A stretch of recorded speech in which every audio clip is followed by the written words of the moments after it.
বিসমিল্লাহির রহমানির রহিম। কেন রোজা রাখতে হবে? রোজা রাখলে আল্লাহ সুবহানাহু ওয়া তাআলা কিয়ামতের দিন কি পুরস্কার দিবেন তা এই ভিডিওতে আলোচনা করা হয়েছে। আর ভিডিওটি ভালো লাগলে অবশ্যই চ্যানেলটি সাবস্ক্রাইব করবেন। নবীজি বলেছেন, রোজাদারের মুখের থেকে যে গন্ধ বের হয় আল্লাহ পাকের কাছে রোজাদারের মুখের গন্ধ মিস্ক আম্বারের চাইতে বেশি পবিত্র। আপনার মুখের গন্ধটাও আল্লাহর কাছে পবিত্র। রোজাদারদের জন্য জান্নাতের একটি দরওয়াজা খাস করে রাখা হয়েছে, যার নাম রায়্যান। এই দরওয়াজা রোজাদারদের জন্য, কেবলমাত্র রোজাদারেরা সেখান থেকে প্রবেশ করবে, আর কেউ প্রবেশ করতে পারবে না। এই রোজাদারদের সম্পর্কে আল্লাহ পাক বলেছেন, হাদিস শরীফে এসেছে, বুখারী শরীফের হাদিস, রাসূল করিম সাল্লাল্লাহু আলাইহি ওয়াসাল্লাম বলেছেন, লিসাইমে ফারহাতান, ফারহাতুন ইনদা ফিতরিহি ওয়া ফারহাতুন ইনদা লিকাই রাব্বিহি। রোজাদারের জন্য দুইটা খুশি। কয়টা খুশি বলুন তো? কে বলছেন? আল্লাহ রাসূল বলছেন রোজাদারের জন্য দুইটা খুশি। লিসাইমে ফারহাতান, দুটি খুশি। ফারহাতুন ইনদা ফিতরিহি, একটা খুশি হচ্ছে ইফতারের সময়। এই ফিতরিহি দুটি কথা, এই একটি কথার দুটি ব্যাখ্যা হয়। একটা হচ্ছে ইফতারের সময়, ইফতারের কথা বলা হয়েছে, আর ঈদের কথাও এর মধ্যে বলা হয়েছে। ইফতারের সময় হলো একটা খুশি, আর একটা খুশি হচ্ছে ইনদা লিকাই রাব্বিহি, যখন রোজাদারের সঙ্গে আল্লাহ পাক দেখা করবেন তখন হবে আরেকটা খুশি। তার মানে হচ্ছে রোজাদারদের সঙ্গে স্পেশাল আল্লাহ রাব্বুল আলামিন সাক্ষাৎকারের ব্যবস্থা করবেন। সুবহানাল্লাহ। তাহলে দুটি জিনিস হলো, একটা হলো ইফতারের জন্য রোজাদারের জন্য দুটা খুশি, একটা হলো ইফতারের সময়, আর একটা হচ্ছে আল্লাহর সঙ্গে যখন দেখা করবে। তো ইফতারের যে খুশিটা, এই খুশি রোজাদার ছাড়া কেউ বুঝবে না। ইফতার সারাদিন রোজা রাখার পর সামনে পেঁয়াজি, বেগুনি, সালাদ, তরমুজ, মিষ্টি, তারপরে আম্বালা সুইট মিটের নানান রকমের মিষ্টি, এরপরে মুড়ি, কত কিছু সব সামনে নিয়ে বসে আছে। দেখছেন অবস্থা? সমস্ত কিছু সামনে বসা, ঘড়ির দিকে তাকানো। আপনি যদি 5 মিনিট আগে খান, ফেরেশতা এসে মুখের উপর থাপ্পড় মারবে, বেটা খাইলি কেন? বলবে কেউ? বলবে না। কোন ফেরেশতা লাঠি নিয়ে দাঁড়ায় আছে? দাঁড়ায় নাই। কিন্তু আপনি খাচ্ছেন না কেন? সুবহানাল্লাহ, সুবহানাল্লাহ বলবেন না?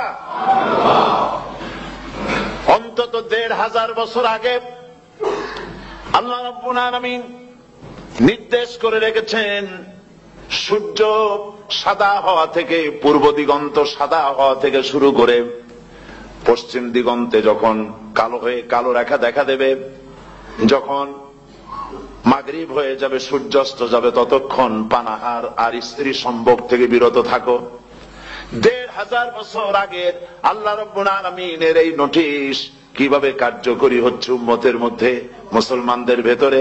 খাবার সামনে আসে, পিপাসা লেগেছে। এখন তো পিপাসা লাগে না, খুব ঠান্ডার সময়। এখন রোজা রাখতে খুব মজা হবে, তাই না? খুব মজার রোজা।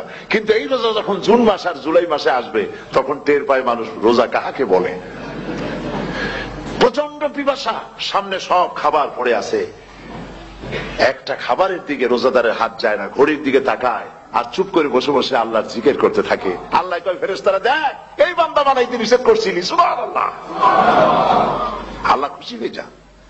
রোজাদার অপেক্ষা করতে থাকে। ঠিক যখন কাটায় সময়টা এসে গেছে, তখন আল্লাহর নাম করে খুরমা দিয়ে, পানি দিয়ে ইফতার শুরু করে দিল। আল্লাহ পাক খুশি হয়ে গেলেন। এই যে ইফতার, সারাদিন রোজা রাখা ইফতার করায় যে মজা, রোজা রাখলো না এরকম লোকেরাও কিন্তু ইফতার করে না? পুরান ঢাকায় আছে, ঢাকা তো কয়েকটা এলাকা আছে, পুরান ঢাকার লোকেরা নাকি বলে যে, যারা রোজা রাখে না তারা বলে যে, রোজা না রাখে একরকম পাপ করছি, আর ইফতার না করে কবিরা গুনাহ করবো নাকি? ইফতার তো করাই লাগবে। তো খুব মজা করে ইফতার করে তারা। তো সারাদিন রোজা রেখে পেঁয়াজি, ছোলা, বুট, মুড়ি খাওয়ায় যে মজা, সারাদিন ভাত খাইয়া তারপরে ইফতারের শরীক হওয়া, ছাগলে ঘাস খাইলে যেমন লাগে ওইরকম তার মুখে লাগে। এই মজা পাবে না। রোজাদারের যে মজা লাগে সেই মজা সে পাবে না। সারা মাস রোজা থাকার পর, আল্লাহর হুকুম মেনে সারা রাত রোজা রাখার পর, তারপরে ঈদের দিনে জামা কাপড় পরিষ্কার করে, শেরওয়ানি গায়ে লাগাইয়া, পাঞ্জাবি পরে, আতর মেখে, এরপরে ঈদের জামাতে যখন দাঁড়ায় যায়, সে যে মজা পায়, সারা মাস রোজা রেখে ঈদের জামাতে গিয়ে সে যে মজা পায়, যে রোজা রাখলো না ঈদের দিনে খুব জামা পাজামা, সেন্ট এগুলো মেখে টেকে প্রথম কাতারে গিয়ে দাঁড়ায় গেছে, ও সেই মজা পাবে না। ওর মনের মধ্যে একটা সোর সোর ভাব থেকেই যায়। সে মনে মনে ভাবে এই জামাত আমার না, জোর করে আসছি, এখানে দাঁড়াবার যোগ্যতা আমার নাই। মনের মধ্যে সে একটা অপরাধী ফিল করে, সে ফিল করতে থাকে। সুতরাং রোজাদারের জন্য দুইটা খুশি, একটা হচ্ছে ইফতারের সময়, আর একটা খুশি হবে যখন আল্লাহ তাদেরকে দেখা দেবেন। সুবহানাল্লাহ।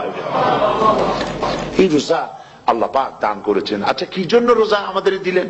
এই জন্য দিয়েছেন যে একটা মাস পৃথিবীর মুসলমানরা না খেয়ে থাকুক দিনের বেলায়, ওই না খেয়ে থাকার যে খাবারগুলি বাঁচবে এগুলি আল্লাহ অন্য কোন এলাকার মানুষদের খাওয়াবেন নাকি? এই জন্য করেছেন রোজা, এই জন্য করেন নাই। রোজার ফজিলত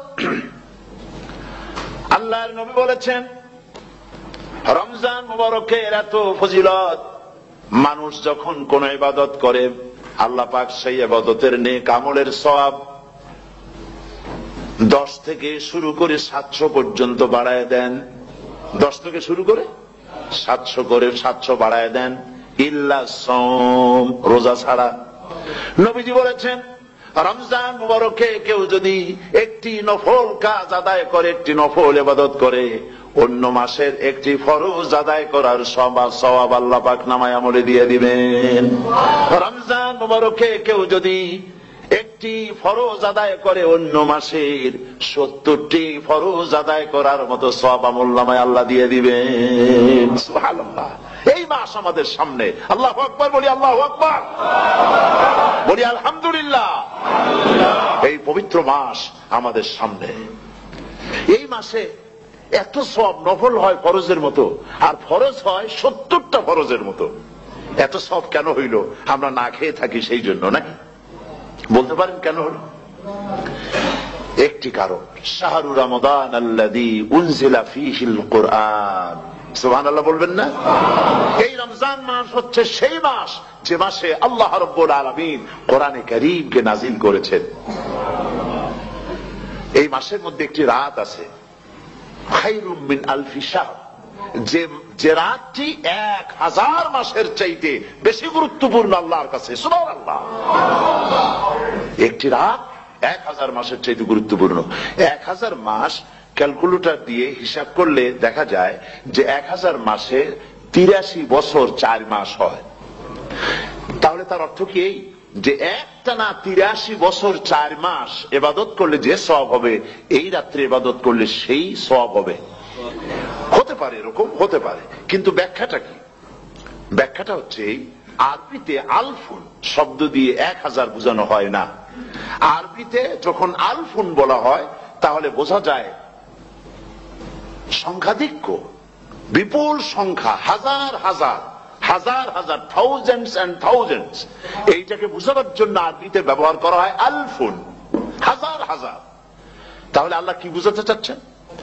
আল্লাহ রাব্বুল আলামিন তিনি আয়াত দ্বারা বুঝাতে চান, এর ব্যাখ্যা হচ্ছে এই পৃথিবীর মানবতার কল্যাণের জন্য, এই পৃথিবীর মানুষের ভালাইয়ের জন্য, মঙ্গলের জন্য হাজার হাজার মাস ধরে এই পৃথিবীর মানুষের যে কল্যাণ হয় নাই, এই রমজান মুবারকে একটা রাত আছে যেই রাতে আল্লাহ রাব্বুল আলামিন মানবতার সেই কল্যাণ করেছেন। সেই কল্যাণ কি দিয়ে করেছেন? শাহরু রমাদান আল্লাযী উনজিলা ফীহিল কুরআন, কোরআন নাযিল করে পৃথিবীর মানুষকে সেই কল্যাণ আল্লাহ দিয়েছেন। সুবহানাল্লাহ। বন্ধুগণ, কোরআন, কোরআন কি নিয়ামত আমাদের কাছে! সেই নিয়ামতকে আমরা চিনলাম না, আমরা বুঝতে পারলাম না কত বড় নিয়ামত আল্লাহ আমাদের দান করেছেন।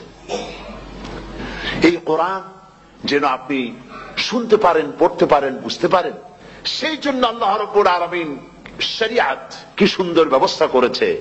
কোরআন শোনার জন্য রমজান মুবারকে তারাবিহের নামাজের ব্যবস্থা করা হয়েছে। সুবহানাল্লাহ, সুবহানাল্লাহ। যারা সব সময় পড়তে পারেন না, কোরআন তেলাওয়াত জানেন না, অথবা সারা বছরও এক খতম কোরআন শরীফ পড়া হয় না, শরিয়াত কি সুন্দর বিধান করলো যে আপনি যেন 30 পারা কোরআন শরীফ শুনতে পারেন। এই ব্যবস্থা তারাবিহের নামাজের মধ্যে শরিয়াত করে দিয়েছে। আলহামদুলিল্লাহ, আলহামদুলিল্লাহ।